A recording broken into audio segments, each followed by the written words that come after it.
소유가 아니라 소속이다라는 제목으로 하나님 말씀 증거하도록 하겠습니다. 오늘 내용은 간단합니다. 땅 분배 문제입니다.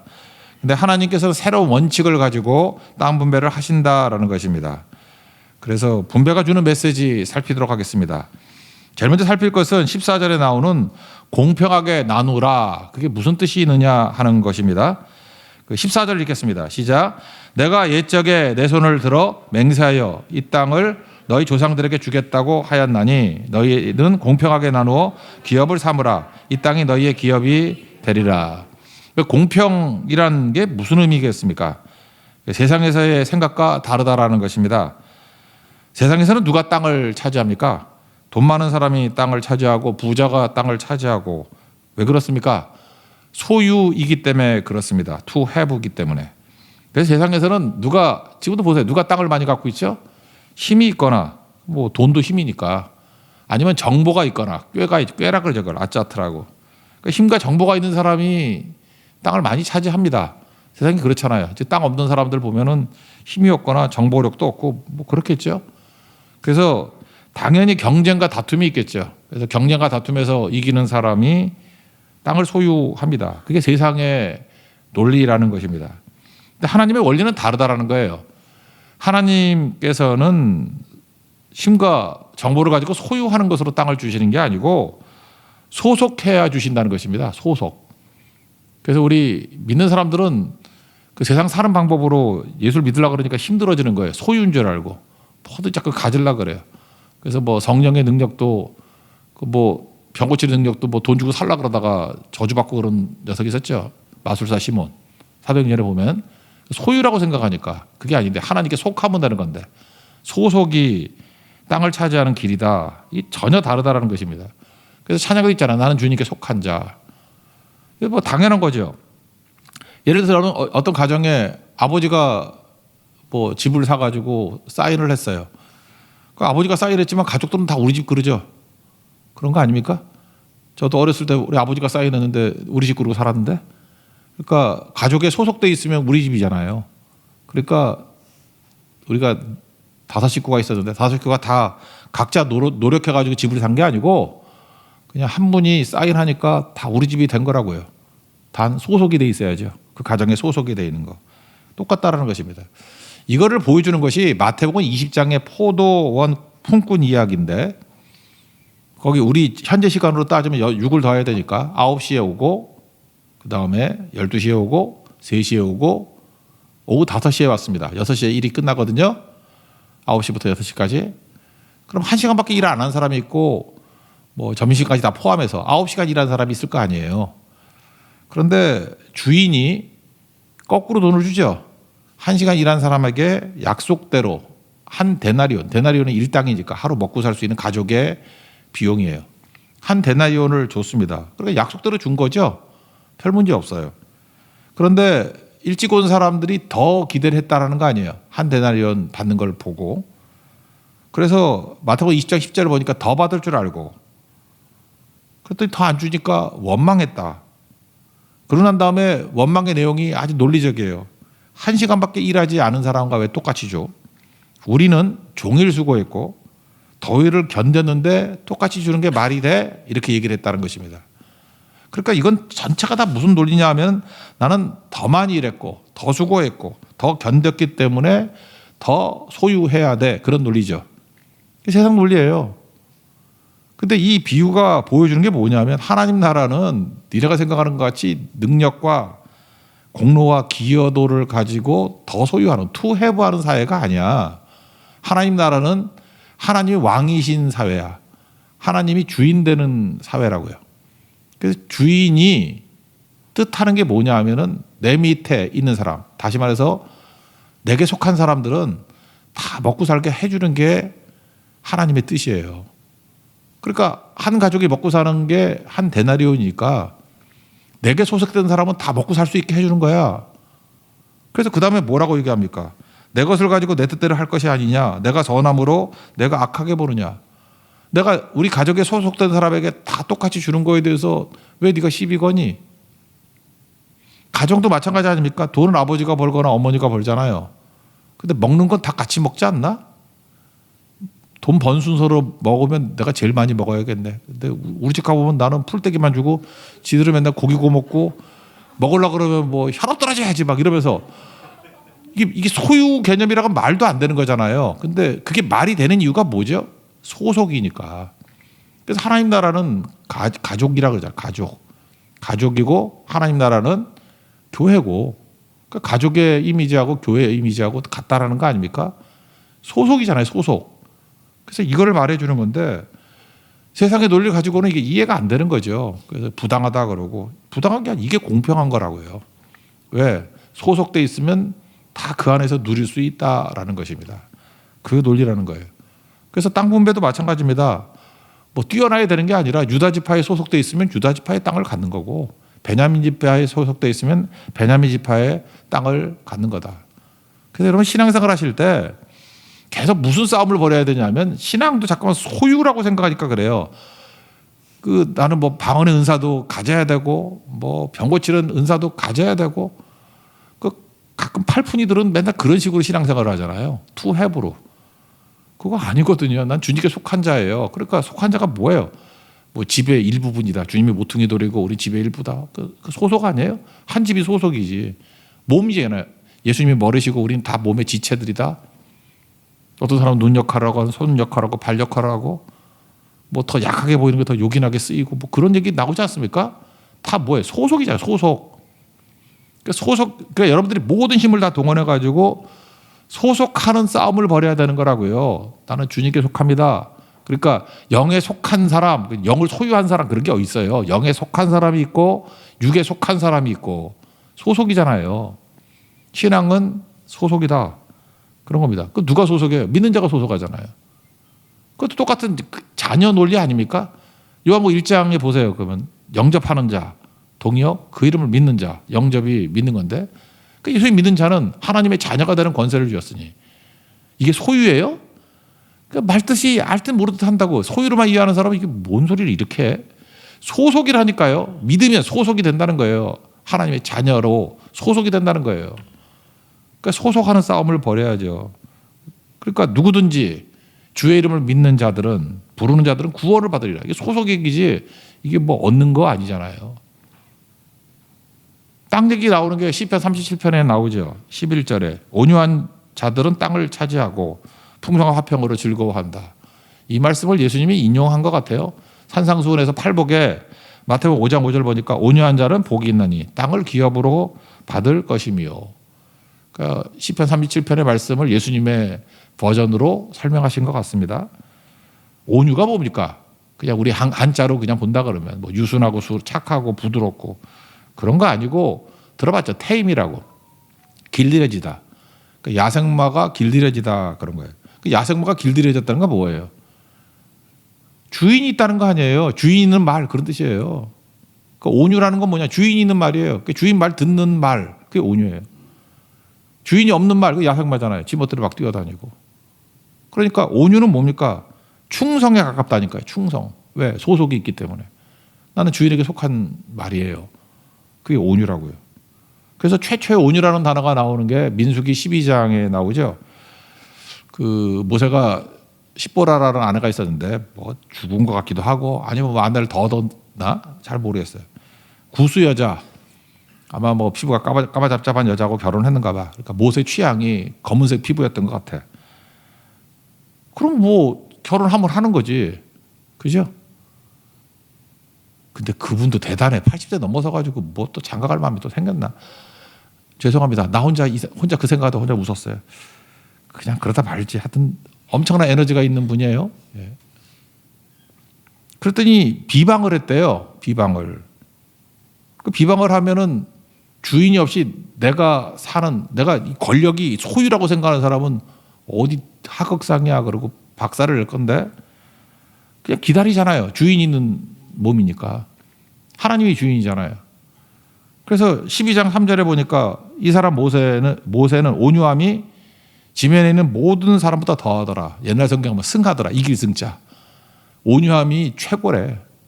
온유함이 누구하고 싸워도 다 이길 정도로 최고랍니다. 여기 온유가 뭐예요? 하나님이 분노하실 때까지 기다리는 거죠. 왜? 나는 주인이 있는 몸이기 때문에 주인이 분노해야지 왜 내가 분노해? 그게 온유라고요. 그러니까 그 온유는 굉장히 충성에 가까운 얘기죠. 주인이 있는 사람의 충성이에요. 그러니까 온유한 거지. 어떤 사람은 뭐 길길이 뛰고 뭐 못 견디고 막 다 집어쳐 막 그러고 그래요. 그 우두커니 쳐다보면 저놈이 저게 주인이 있는 몸인가? 지가 주인인가? 사역자 중에서도 그럴 수 있잖아요. 막 지기분에 내켜가지고 막 소리지고 뒤집어 엎고. 저 종은 아니죠. 적어도. 그리스도의 종은 아니잖아요. 그거는. 자기 인생의 주인이 자기지. 그래서 꽝이라는 거예요. 예수님은 거의 비슷하게 썼죠. 마태복음 11장 29절에 뭐 쉬라 그러는 말씀 가운데 나는 마음이 온유하고 겸손하니 나의 명예를 베고 내게 배우라. 그러면 너의 마음이 쉼을 얻으리니. 근데 예수님은 그 짝으로 붙여서 말씀하신다고. 온유와 겸손. 그러니까 주인을 두고 있다는 입장에서 나에게 주인이 있습니다. 그러니까 온유한 거죠. 충성이에요. 그리고 나 자신에 대해서는 뭐예요? 나를 잊어버리는 거죠. I am lost in his love. 나를 잊어버린 거야. 세상과 나는 간 곳 없고. 그게 겸손이라고. C.S. 루이스 표현에 하면 나를 덜 생각하는 거. 그러니까 온유나 겸손이나 뭐 앞뚜껑 뒷뚜껑 차이지 뭐 똑같은 거 아니에요? 그죠? 주인이 있는 인생에 주인이 인생. 그래서 주인의 입장에서 놓고 보면은 나는 충성한다. 내가 뭘 결정을 내려? 그런 거고. 겸손이라는 입장에서 놓고 보면은 나를 잊어버리는 거예요. 그죠? Not I, but Christ lives in me. 갈라디아 2장 20절. 그런 거죠. 이런 거라고요. 그러니까 이거 소속이죠. 난 주님께 속한 자입니다. 그러니까 공평하신 하나님이죠. 왜 공평합니까? 줄로 재어진 구역이 있거든. 그게 아름답다고. 내게 주신 은혜를 가지고 사는 거예요. 주님께서는 내 체질을 아시기 때문에 제일 좋은 것을 주실 것입니다.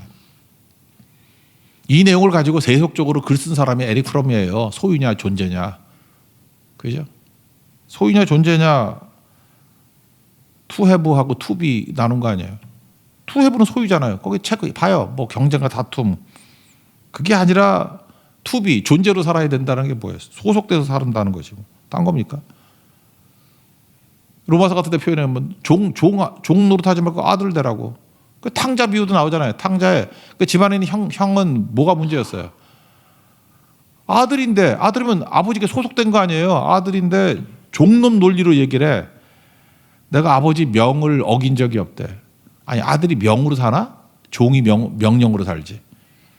내가 염소 새끼 하나라도 준 적이 없대. 아들께 아버지 거고 아버지께 아들 거고 장남인데 뭐 그런 거 아닌가? 그 종놈 논리야. 왜 나한테 염소 새끼 안 주냐 그런 거죠. 그랬더니 아버지가 뭐라 그래? 야, 너는 나와 함께 있고 내 것이 다 내 것이다. 너 내게 소속된 자잖아. 너 지금 왜 종놈 논리를 갖고 나오냐? 그리고 자기 동생이라고 안 그러잖아요. 그럴 때 내 동생이다. Your brother. 그렇게 얘기하잖아요. Your brother. 내 동생이다. 또 그렇게 하는 거 아니야. 그러니까 아버지 논리도 계속 그거잖아요. 소속이라고. 그러니까 성경을 잘 읽어보세요. 보면은 대부분의 성경을 오해하는 사람들 보면 다 소유라는 개념, 세상 논리 그대로 들고 나오니까 성경이 도무지 이해가 안 되는 거예요. 근데 성령께서 우리에게 이해력을 주시면은 모든 건 다 소속이라는 거예요. 그러니까 내게 주신 은사, 기회 다 포함해서 뭘 써야 돼요? 소속하는 데 써야 된다고. 소속을 확인해야 된다고. 소속이 아니면 뭐 떠다니는 인생이죠. 소속. 그 소속이 됐다를 이제 은혜라 그러잖아요. 우리가 뭐 내 노력이 아니잖아요. 은혜는 3대 원리가 있죠. 자격 없는 나에게 위로부터 값없이 주시는 거. 3가지 조건이 은혜잖아요. 그래서 은혜로 구원받았다 그러죠. 여러분이 뭐 어떤 가정에 태어나고 싶어 태어나서 그냥 태어난 거지. 내 의사가 결정이 아니잖아요. 그게 은혜고. 그 다음에 똑같은 걸 믿음이라고 표현할 때가 있어. 믿음은 뭐냐 하면 그 은혜에 대한 적극적인 반응을 할 때를 믿음이라고 표현을 많이 해요. 은혜는 그냥 알고 있는 거. 그렇다라고 하는 걸 은혜라 그러고 그 은혜에 대해서 적극적인 반응을 하는 것을 믿음이라고 표현을 많이 한다고. 그래서 믿음의 순종이란 말은 거의 동의어예요. 믿음과 순종. 그죠? 믿음은 적극적인 행동이니까, 반응이니까 순종에 가까운 거죠. 그러면 모든 게 은혜예요. 그리고 가만히 있으면 그걸 은혜를 헛되이 받았다 뭐 이런 말도 쓰잖아요. 파괴력이 없어요. 근데 그 은혜를 적극적인 반응을 하면은 믿음이라 그러는데, 믿음이 생기면은 파괴력이 생기죠. 그래서 사람들을 견인할 수 있고 영향력을 줄 수 있고 변화시킬 수 있고 그런 거죠. 그러니까 여기 폭탄이라는 걸 알아요. 이게 뭐 폭탄이라는, 다이나마이트로 갑시다. 다이나마이트로. 이거 다이나마이트가 파괴력이 있다는 거 알아. 아는 것과 바위를 쪼개기 위해서 다이나마이트를 사용하는 건 다른 거죠. 자기가 다이나마이트를 많이 가지고 있어. 그걸 아는 건 은혜예요. 은혜가 많은 거지. 근데 그걸 사용하면은 한 사람이 막 산에 있는 엄청난 바위도 쪼개고 박살내고 변화시키고 하겠죠. 그걸 믿음이라 그런다고. 그러니까 은혜와 믿음 차이점을 아시겠어요? 그런 거죠. 소속되면 아는 것이 은혜고, 소속감은 언제 나오느냐 하면은 사용할 때 나오는 거예요. 아, 내가 이 가정의 일원인 것 같네. 사용하고 누리고 그거라고요. 그래서 하나님 앞에서 우리가 가져야 될 게 뭐냐면 모든 것을 다 소속으로 바꿔야 된다. 그 마태복음에 나오는 뭐 산상수훈도 마찬가지죠. 무엇을 먹을까, 무엇을 입을까, 뭐 이런 거. 그다음에 뭐 보물을 땅에 쌓아두지 마라. 그 뭐냐, 소유 쌓음 버리지 말라 그런 얘기죠. 그다음에 보물을 하늘에 쌓아두라. 거기 뭐 도둑도 없고 좀도 없고 동록도 없고 뭐 썩는 것도 없고. 하늘에 쌓아두라. 하늘에 어떻게 쌓아둡니까 그걸? 하늘의 소속이 되라 그런 뜻이죠. 그러니까 소속하는 싸움 벌여야 된다. 더 설명 안 해도 되겠어요. 성경 다 설명돼 그걸로. 세상은 소유에 죽어라 싸움 벌이니까 경쟁과 다툼이 있는 거고, 그러니까 있으면 자랑하고 뭐 사치하고 뭐 이런 거고, 우리 믿음의 싸움은 전부 다가 소속이라니까, 소속. 그래서 항상 점검해야 될 게 뭐냐, 내가 지금 주님께 속해 있나, 주 안에 있나. 소속이잖아요. 그죠? 엔 크리토스, 인 크라이스트, 그리스도 안에 있나. 소속 얘기잖아요. 누구든지 그리스도 안에 있으면 새로운 피조물이라. 피조물 되는 방법이 노력과 소유가 아니죠. 뭐 얼마 주면 살 수 있어요? 새로운 피조물? 아니에요. 인 크라이스트예요. 누구든지 그리스도 안에 있으면 새로운 피조물이라. 이전 것은 지나갔으니 새 것이 되었도다. 새 것 되는 것은 소유 싸움이 아니고 소속 싸움이라고 해요. 주님 앞에 소속돼 있으면은 새로운 피조물이 되는 거다. 이건 전체적으로 다 연결이 되는 것입니다. 그래서 이 마지막 땅 분배를 설명하면서 하나님 공평하시다 설명하면서 세상 돌리는 소유인데 소유 아니고 소속이야. 이거를 알려주고 있고, 이 말씀은 사실 이게 그대로 이루어진 게 신약에서 예수님께 다 이루어진 거죠. 그리고 신약의 뭐 대부분의 말씀들은 소유가 아니라 소속이다 해서 다 풀린다라는 것입니다. 그래서 우리가 난해구라 그러는 거, 왜 성경이 이렇게 어렵지, 해석이 안 되지. 저도 나름대로 목회를 꽤 했잖아요. 이렇게 보면 해석이 안 된다 그러는 것들 가지고 뭐 난해구라 그러고 푸는 목사님들 보면은 여전히 소유 개념을 갖고 있으니까 난해구야. 근데 소속이라고 생각하면은 난해구가 없어요. 그냥 뭐 뻔한 얘기고 뭐 쉬운 얘기고, 성령께서는 그렇게 풀어주십니다. 눈을 밝혀서 소속이다, 하나님의 자녀다, 하나님의 백성이다. 그게 소속 아니에요? 소속이 변화되는 거. 그 싸움 벌이는 믿음의 종 되기를 축원합니다. 이번 말레이시아 선교 가서도 뭘 해야 되겠어요? 거기 있는 많은 무슬림들 하나님께 속한 자 만드는 거죠. 예수님 믿음으로 말미암아 하나님의 자녀가 되는 권세를 주셨으니. 그래서 믿음이에요. 믿음 영접하는 거. 왜 소속 바꾸게 하려고. 우리 그 싸움 벌일 수 있는 하나님의 거룩한 종 되기를 축원합니다. 그래서 그 다음 나오는 게 뭐겠어요? 두 번째, 소속에서 나오는 파괴를 가지고 흐르게 하라는 거죠. 흐르게 하라. 어디로 흘러야 되겠어요? 고이면은 사회같이 썩잖아요. 흐름이에요. 그래서 흘러가려면 어떻게 해야 되죠? 하나님께서 내게 충만함을 주시잖아요. 그러면 이게 흘러가야겠죠. 그래서 주님께서 주신, 굳이 말하면 세상은 소유라 그러니까 내게 소유를 줬어요. 그럼 소유는 어떻게 돼요? 흘러가야 돼요.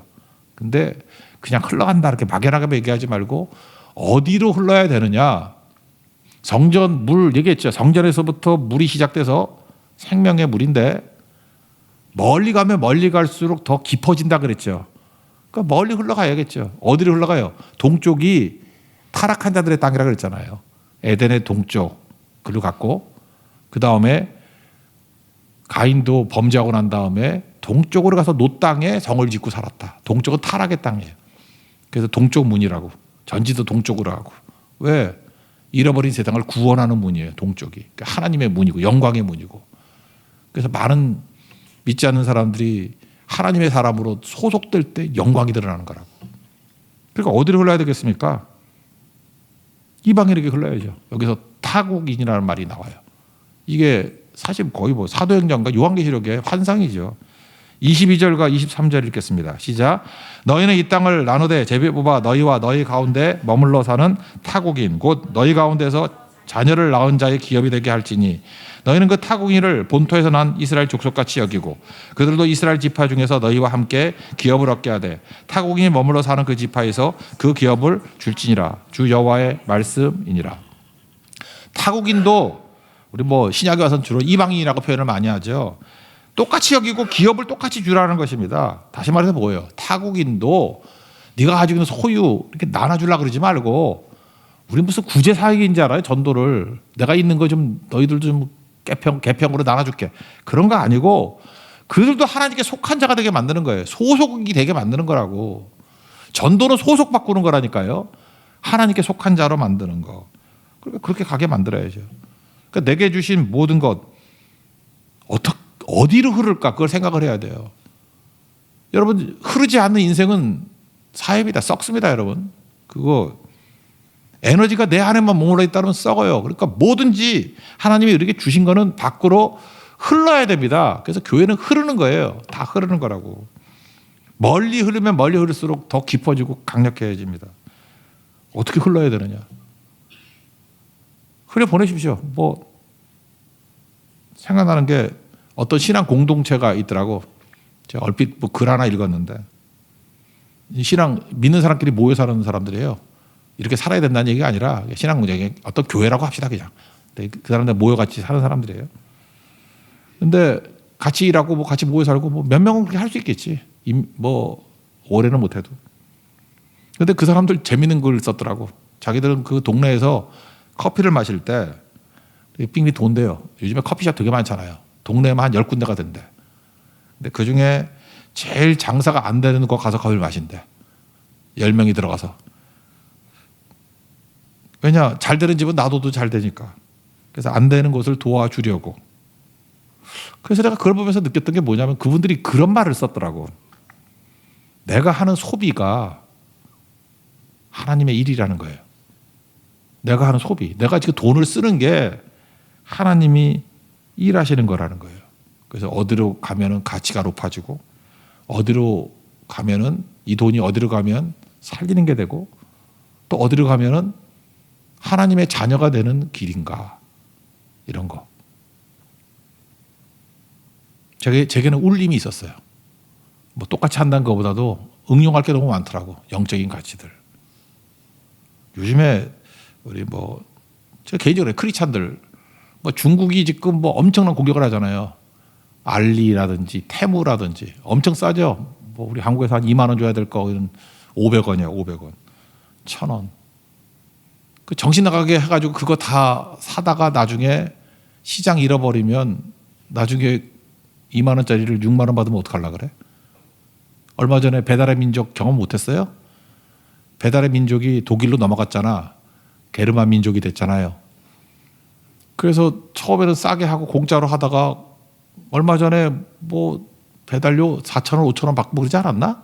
기억 안 나요? 또 안 사니까 또 다시 1,000원으로 떨어지고 그러대. 또 속을 거예요? 그 사람들이 지금 요구하는 게 뭐예요? 소속하게 만들어서 무너지게 만드는 거예요.